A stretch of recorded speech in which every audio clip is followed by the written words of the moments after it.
Salut tout le monde, bienvenue à cette deuxième vidéo sur le jeu John Company, deuxième édition publiée par Whirligig Games. Dans cette vidéo, nous allons couvrir la mise en place du scénario qui nous intéresse, c'est-à-dire le scénario de 1710. À noter toutefois que, en tout cas, il y a beaucoup d'étapes qui sont communes là, pour le setup des scénarios, mais de toute façon, je vous montre le 1710, c'est lui qui est recommandé universellement de commencer avec ça. Puis quand vous aurez joué une coupe de game avec le scénario 1710, vous allez setuper les autres les doigts dans le nez, assurément. Alright, j'ai aussi fait le ménage quand même pas mal là, pendant toutes ces explications-là. Là, on va simuler une genre de game à 4 joueurs. Fait que j'ai enlevé là, toutes les autres pièces des deux autres joueurs. J'ai enlevé les pièces qui sont utilisées seulement dans les scénarios qu'on couvrira pas. Là. Fait que vous aurez remarqué que j'ai fait un petit peu de ménage sur la table. Fait que voilà. Alright. La première chose que vous allez faire dans le scénario, c'est que vous allez brasser ces cartes pour le moins étranges, des cartes circulaires, puis des cartes qui n'ont pas toutes le même, tu sais là, qui ont le dos des cartes est différent, là. Fait que n'ajustez pas votre appareil, là, ce sont bel et bien des cartes dans le sens où au verso, il y a des cossins spéciaux, là, mais même le recto des cartes n'est pas pareil, là. Et pourtant, vous allez devoir brasser, shuffler ces 20 cartes-là, là, fait que c'est probablement nécessaire là, de les brasser un petit peu en dessous de la table, juste pour pas terminer avec une région en particulier. Là. Le dos de ces cartes-là représente une certaine région en Inde. Fait qu'en tout cas, on termine la brasse de ces cartes-là en dessous de la table, puis là, mané, prête, pas prête, vous les mettez sur le dessus de la table. Dans Tabletop Simulator, on shuffle une fois et voilà, c'est fait. Ensuite, vous allez placer ce que le jeu appelle les alliances locales, qui sont ces petits jetons-là ici. Là. Vous allez les placer dans la bonne, vis-à-vis la bonne armée. Là. Fait que le code de couleur vous l'indique, vous ne devriez pas vous tromper. Vous allez mettre la balance de la compagnie à 5, qui est ce jeton-là ici. Donc, combien d'argent, là, de manière très très abstraite, la compagnie a dans ses coffres au début de la game. Vous allez placer ce que le jeu appelle là, les Power Tokens. Donc, dans tous les scénarios, les Power Tokens, qui sont les 4 tokens qui sont ici, commencent dans cette position-là. Là. Fait qu'on aura l'occasion d'y revenir. Qu'est-ce que ça fait, ces affaires-là? Là, le chapeau melon qui est en haut comparativement à l'encre de bateau qui est en bas. C'est quoi la différence? On va y revenir, mais pour l'instant, vous allez les placer exactement à ces endroits-là. Chaque joueur reçoit évidemment un paquet de patentes. Là. Chaque joueur choisit une couleur, va recevoir là, tous les membres de famille associés à cette couleur-là. Je pense qu'il y en a 18 en tout. Prend aussi là, ce qu'on appelle les 5 promesses qui vont être utilisées en négociation de sa couleur. Euh, Ces petits cubes-là, j'avoue, j'aurais pu les supprimer aussi. C'est utilisé pour les firmes dans le jeu plus avancé. Là. Fait que je vais les enlever pour pas vous mélanger puis qu'on ait encore moins de cochonneries. Ça aussi, je peux enlever ça. Fait que vraiment, là, vous allez donner à chaque joueur les 18 membres de sa famille un player board comme ça. C'est 5 promesses utilisées pour les négociations. Puis une espèce de petit token qui est un token transparent dans le jeu physique, là, qui ont mis rouge probablement pour qu'on le voit mieux dans Tabletop Simulator. N'oubliez pas que cette patente-là, évidemment, n'est pas fournie avec le jeu. Euh, Chaque joueur va avoir quand même de l'argent qu'il va garder à côté de son player board, là, qui sont représentés par ces espèces de cadrans numériques-là dans Tabletop Simulator. Chaque joueur a également un petit disque de sa couleur que vous allez mettre sur la piste des points de victoire ici. Tout le monde commence à zéro, évidemment. Alright. Donc ça, c'est le setup générique. Ensuite, chaque scénario a une petite carte de setup, vraiment la grosseur d'une carte à jouer, là, qui va vous donner d'autres informations là, vraiment spécifiques à ce scénario-là. Dans le cas du scénario qui nous intéresse, le 1710, le standing de la compagnie commence ici. C'est un peu le prestige de la compagnie ou en tout cas, la façon que la compagnie est perçue. Là, c'est vraiment son standing, là, je pense que ça se dit même en français. Là. Et la dette de la compagnie commence à zéro, ce qui saurait durer. Voilà. Ensuite, vous allez venir placer 3 dollars, là, si on veut, là, dans chacun des postes, dans chacune des offices, à l'exception de l'Office des affaires militaires, qui, elle, ne consomme jamais d'argent, n'a jamais de budget. On ne peut jamais confier d'argent à la personne là, qui gère les affaires militaires. Par contre, le directeur du trade, le manager du shipping et les trois présidents là, de Bombay, Madras et du Bengale commencent avec 3 dollars chacun déjà. Spécifiquement à 1710, il y a une loi qui est comme déjà en effet. Là, on va voir les lois plus tard quand on va expliquer les règles. Mais il y a une loi qui est la loi de la protection royale qui est déjà en effet. Fait qu'on la met celle-là vraiment face-up à côté du board pour dire qu'elle est active puis qu'elle peut être utilisée par le chairman en temps et lieu. Chacune des trois armées va commencer avec un régiment, qui est cette espèce de marqueur-là ici, comme une armée, si on veut, là, à la portée de ce régiment-là. Au verso de cette carte-là, mais c'était pas fini, au verso de cette carte-là, là, ça va vous indiquer comment setuper l'Inde, finalement. Là. Fait que, vous voyez la légende en bas, là, mais puis on va passer à travers, là, tranquillement, là. Mais chacune des régions de l'Inde peut avoir ce qu'on appelle des tours qui représentent la force militaire de cette région-là. Donc ça, c'est les espèces d'hexagones bruns. Puis le chiffre qu'il y a dedans représente la hauteur de la tour. Et dans ce jeu-là, plus une tour est haute, là, chaque niveau de tour, si on veut, représente un de force. Fait que n'ajustez pas votre appareil. Il y a une région qui commence à zéro, là, qui a vraiment aucune force. Les autres régions commencent toutes minimum à 1, puis on a une région qui commence à 2. Puis dans le jeu physique, là, puis c'est bien représenté quand même aussi dans Tabletop Simulator, on empile les niveaux des tours un par-dessus l'autre, ce qui fait que ça devient intimidant à un moment donné quand une région devient très forte. Là. Les espèces de cercles gris, d'ovales gris, finalement, ça représente des ordres qui sont fermés ici. Donc, c'est des endroits qui ne sont pas motivés à faire des échanges, à faire du commerce avec la compagnie pour toutes sortes de raisons. Là. Ça va évoluer en tour de jeu, mais ça, c'est le début. Les ovales rouges qu'on n'a pas en 1710, là, c'est des endroits où on peut mettre des gouverneurs de région. Il n'y a aucune région au début de 1710 qui est contrôlée par la compagnie, fait qu'on n'a pas de ça dans notre setup. On va avoir l'occasion d'y revenir.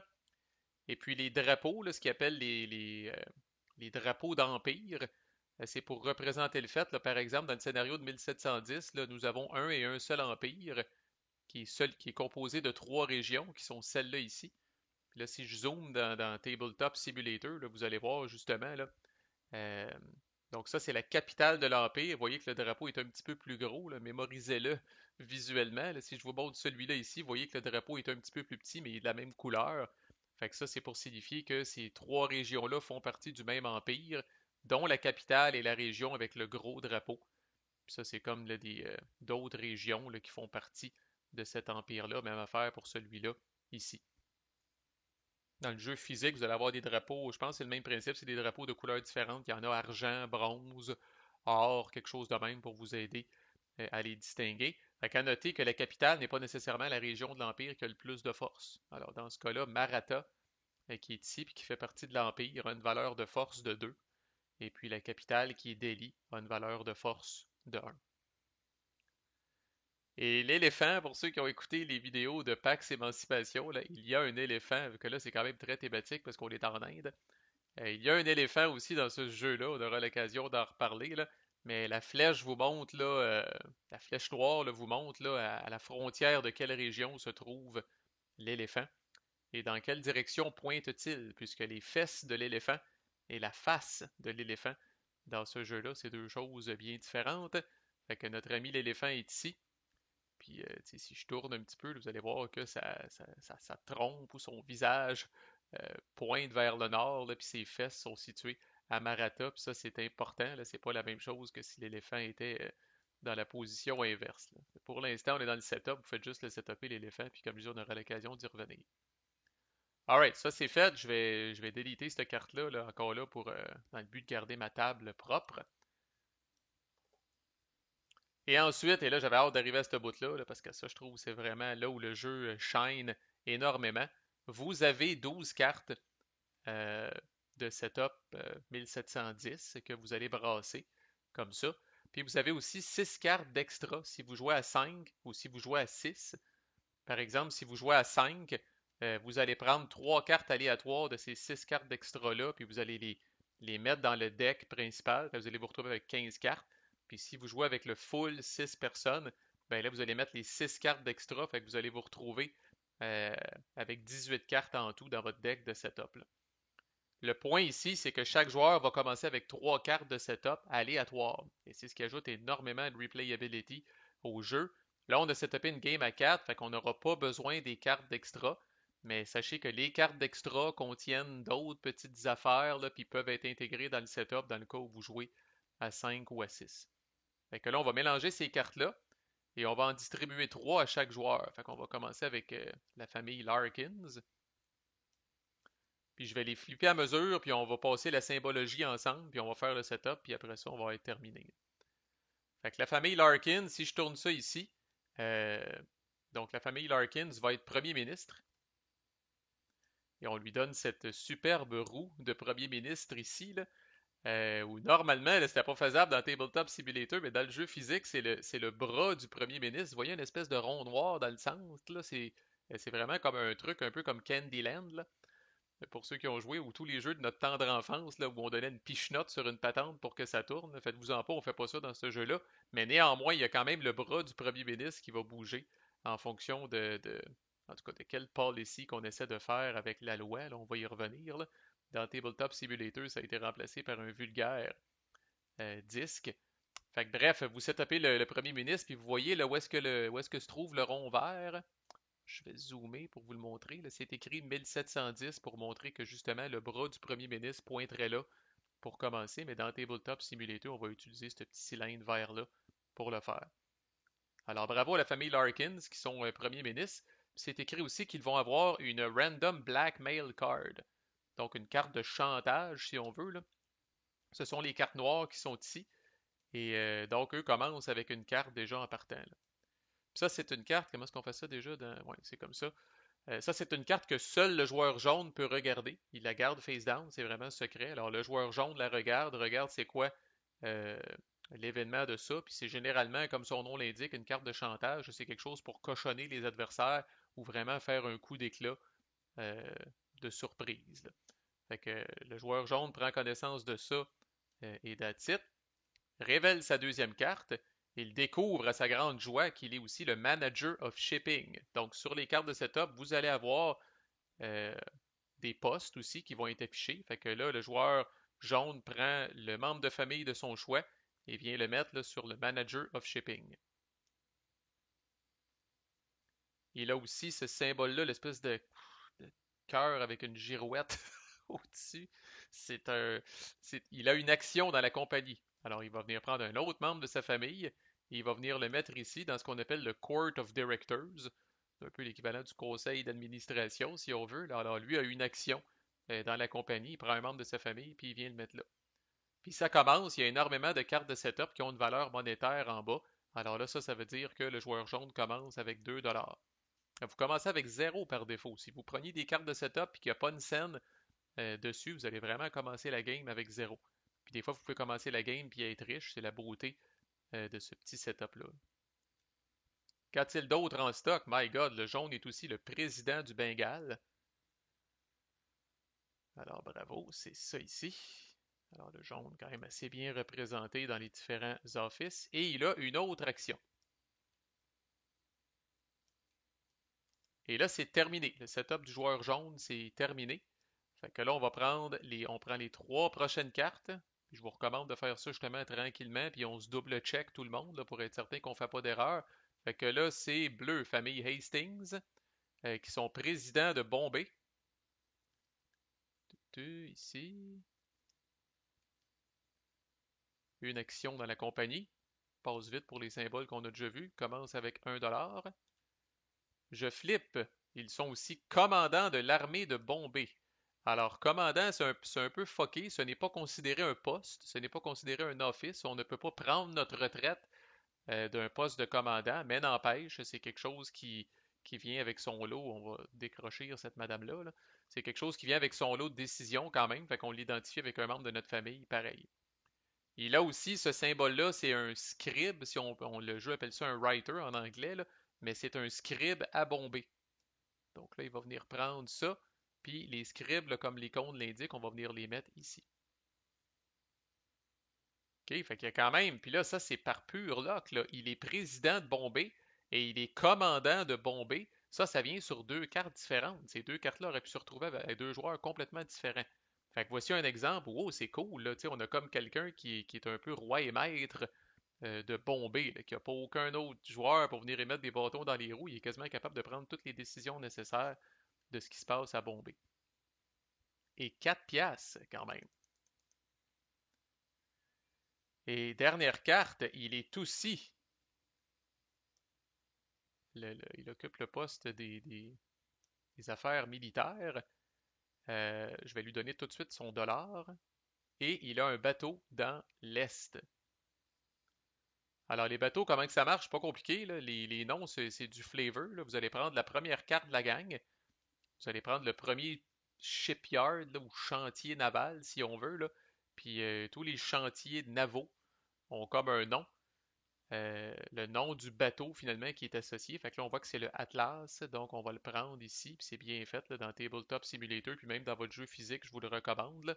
Ils sont tous placés dans le même ordre. Fait que là, ça me dit de faire commencer le bateau dans l'est, fait que je le mets ici. Dans certains cas, le bateau va commencer sur le chantier naval. On dit alors que le bateau est, en anglais, ils disent unfitted. Là, ça veut dire qu'il n'a pas encore été appareillé, puis il n'a pas encore été grillé, il n'a pas encore été équipé pour aller sur l'océan. Fait que, il est sur il est sur votre carte en attendant que le manager of shipping daigne de vous consentir l'argent pour être capable de le mettre en service. Mais dans ce cas-là, dans la carte de setup, il commence directement dans l'Est, fait qu'on le met là. Et that's it pour notre ami le bleu. Fait qu'on voit déjà quand même une différence au niveau du fric, mais normalement, ce que Cole explique, c'est que ces cartes de setup-là, individuellement, sont balancées. La combinaison de trois cartes que vous allez pogner, c'est-tu meilleur, c'est-tu plus poche que d'autres?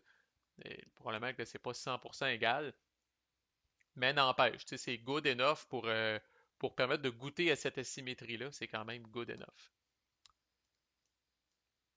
Avant-dernier joueur dont on va faire le setup. Voici les trois cartes du joueur vert.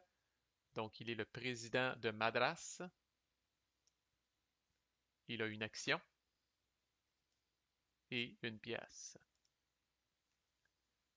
Il est aussi le Director of Trade, une autre pièce, et il a un bateau dans le sud. Alors, c'est le Britannia cette fois qui se retrouve dans le sud ici. À noter que bleu ici, là, la couleur des bateaux, là, tu finis par manquer de couleur là, quand tu designes un jeu, ça n'a rien à voir avec le joueur bleu. Ok, pour savoir à qui appartient le Britannia, il faut regarder qui a le chantier naval de Britannia devant lui, puis dans ce cas-là, c'est le joueur vert. Et finalement, il a un autre 4 piastres et il a un autre bateau dans l'ouest cette fois. Et là, il s'agit du Constant Friend. Voilà, that's it pour le vert. Et on prend. Oups. On est trois en même temps, tant qu'à être. Tant qu'à être ici. Voilà. Et maintenant, le joueur blanc, I guess. Alors là, vous vous douterez qu'on va probablement remplir tout le reste. Il est le commandant de l'armée de Madras. Il a un scribe à Madras aussi. 3 $.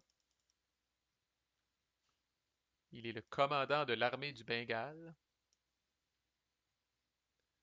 Il a un scribe au Bengale et 3 $. Et c'est donc lui qui est le chairman, qui est à la tête de la compagnie pour l'instant. Il a une action et il a un autre dollar. Une fois que ça c'est fait, ces cartes de setup-là, là, moi je les délite. Brûlez-les pas, jetez-les pas aux poubelles dans votre copie physique, là, mais moi je les délite parce qu'officiellement on n'en a plus de besoin. Ça c'est la position de départ, puis le reste va changer. Je veux quand même vous montrer, je pense, deux, trois autres icônes. On va juste regarder les cartes extra rapidement. Ce symbole-là ici en haut, là, c'est ce qu'on appelle des officiers en entraînement. On va venir les placer ici, juste au-dessus de la personne en charge des affaires militaires, là.